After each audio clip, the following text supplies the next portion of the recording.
I'm about life transforming conversations that break cycles, strategic conversations that speaks with authenticity, integrity, and love. I'm about unlocking the fullness of God's outpouring here on earth into the broken parts of society. I give kingdom shape into today's culture to help shift the paradigm into a realm in Christ.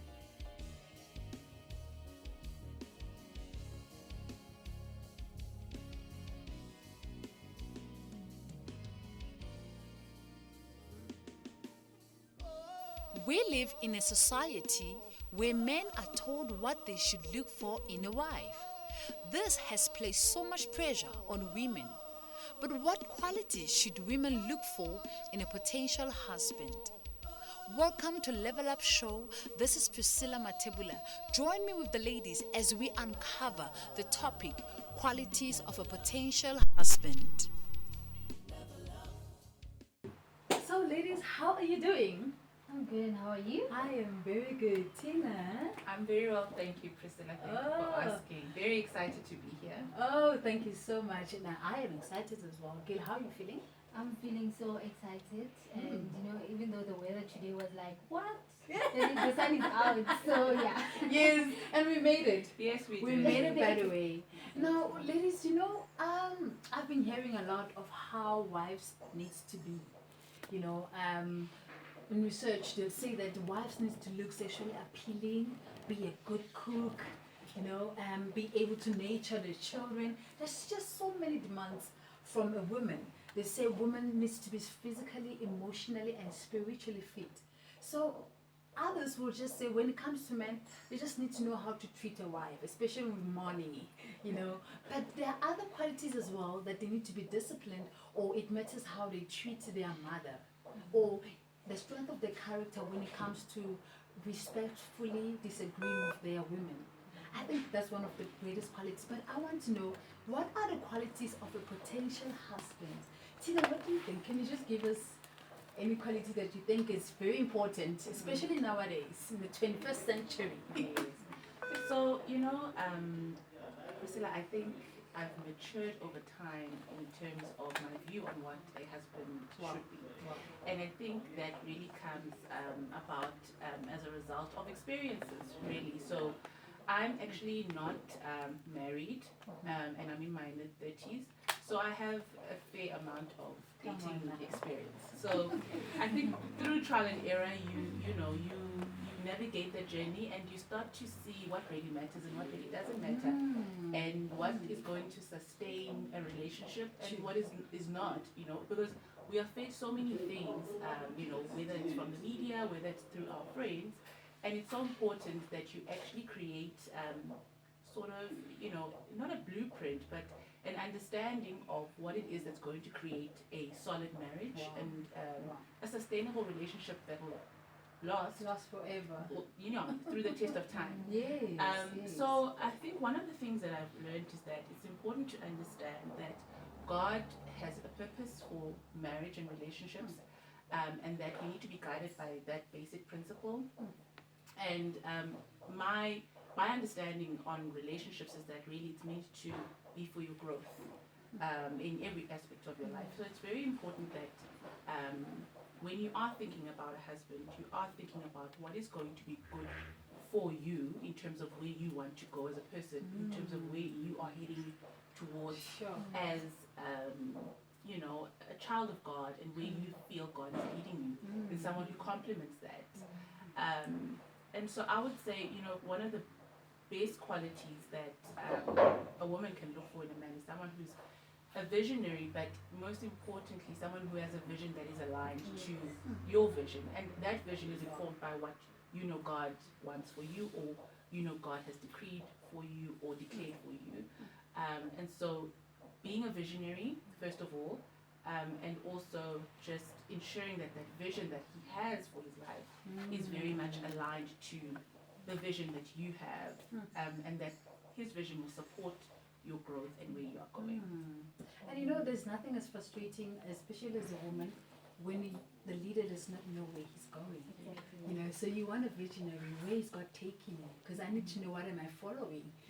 So that's a very beautiful point. Gail, what do you think? qualities of a potential husband. It's about time now that we also point out what we want to be. Exactly. Yes. I love what she said. In terms of we're not the same. Let me start it there. We're not the same. What I look for in a man, it's not what she will look for in a man. Yeah. And firstly, I think it has to start with an individual to understand, who do I want to walk this journey with? What kind of a man do I want to walk this journey with? And after having to understand and introspect yourself and come to that understanding, then you take a further step of being intentional about it. Because the challenge becomes when people are in a position whereby you find yourself feeling under pressure, and you just take anyone for the sake of that. But you forget that in a man, this is what I want. For example, now in a man, I'm looking for a responsible man. Wow. Firstly, be responsible of your own life. Okay. Firstly, it starts with you, because one of the things I can say, okay, a responsible man will be responsible for the family, responsible for the kids, but then find yourself in a position where, while he's been responsible with all of that, he's not responsible of himself. And then what it does, it affects even the other things outside. It starts from within. So for me, responsibility, and starting with you as a man. Sure. That is so powerful. That is really, really powerful. I had to sit down as well and think about it. That what is this quality that I actually desire in a husband? And for me, one of them was, he needs to fear God. He can go to church, it's fine. He can pray, it's fine. He can know all the scriptures, it's fine. He can hear God, but I need him to fear God. Because if you fear God first, then I'm settled in my heart. I don't have to be insecure about many things. I don't have to worry if you're going to take care of us, our family, or what. I don't even have to worry where you are and what you're doing. Because I know that before you fear us, me, our marriage, our children, you fear God. So I feel safe in him fearing God. It's just something that I think that resonates with me a lot, Priscilla, because as I said before, the marriage, it comes from God. So marriage is actually, it's God's creation, right? So when you're deciding, who you want this man to be, are you not going outside of God's intention by, not being, as Gail is saying, intentional about choosing someone that he is also guiding similarly to you. So you can't be moving in different directions, because ultimately it's not going to be a coherent marriage or relationship. And so I really think it's important that a man is rooted in, he doesn't have to be, quoting scriptures as you said, he doesn't have to have read, the entire Bible, but he does need to have a relationship with God, and have, as you're saying, that fear of God. I think it's often said that a man that fears God will actually love you, because he'll see the God in you. Wow. And so I think it's probably the first thing that any woman should look for, who also has a relationship with God, is someone who has a relationship with God as well. Who's, we use the word equally yoked, but I suppose it's really about the values that the person has.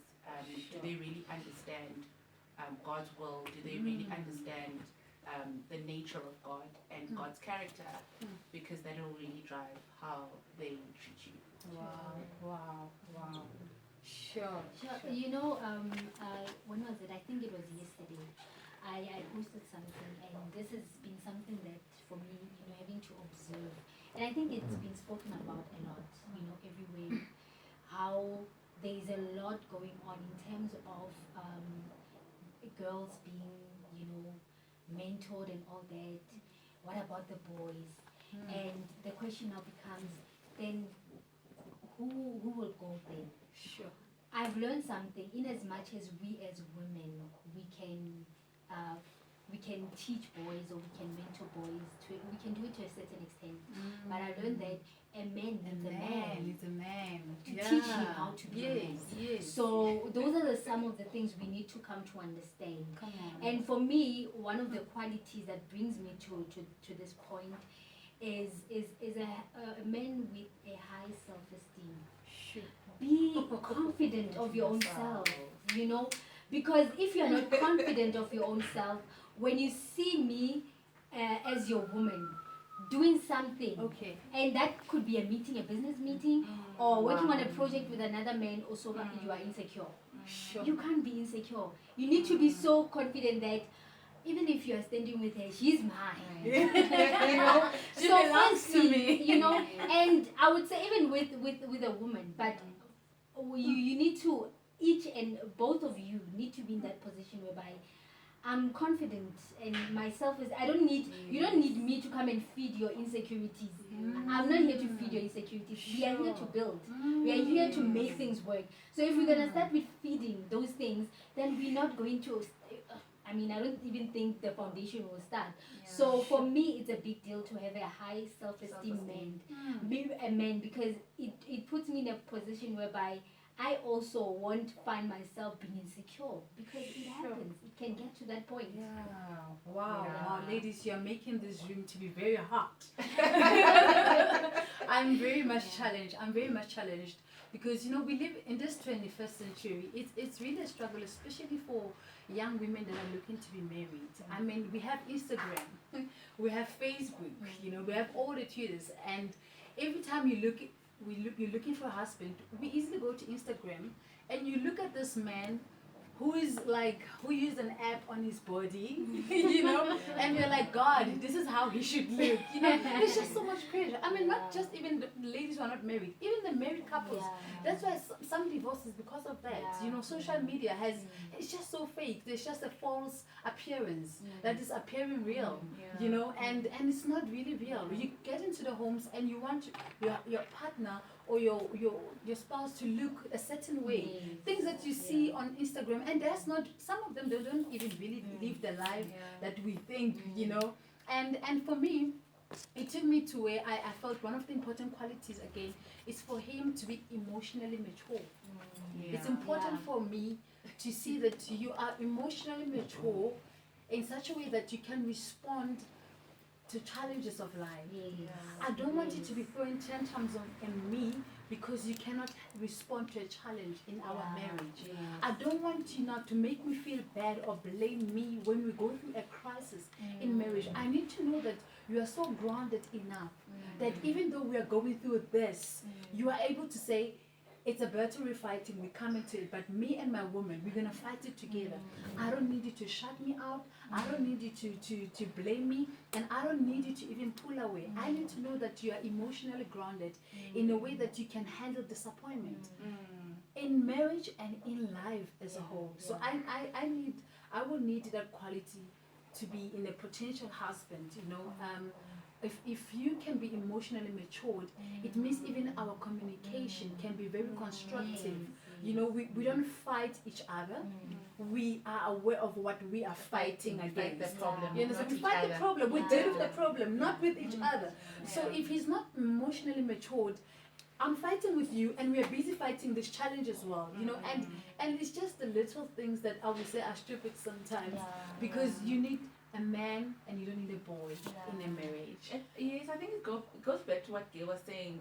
So emotional intelligence, being aware of who you are, being self-aware, and it goes back to that confidence in you. So being confident in who you are will actually result in you being emotionally mature, because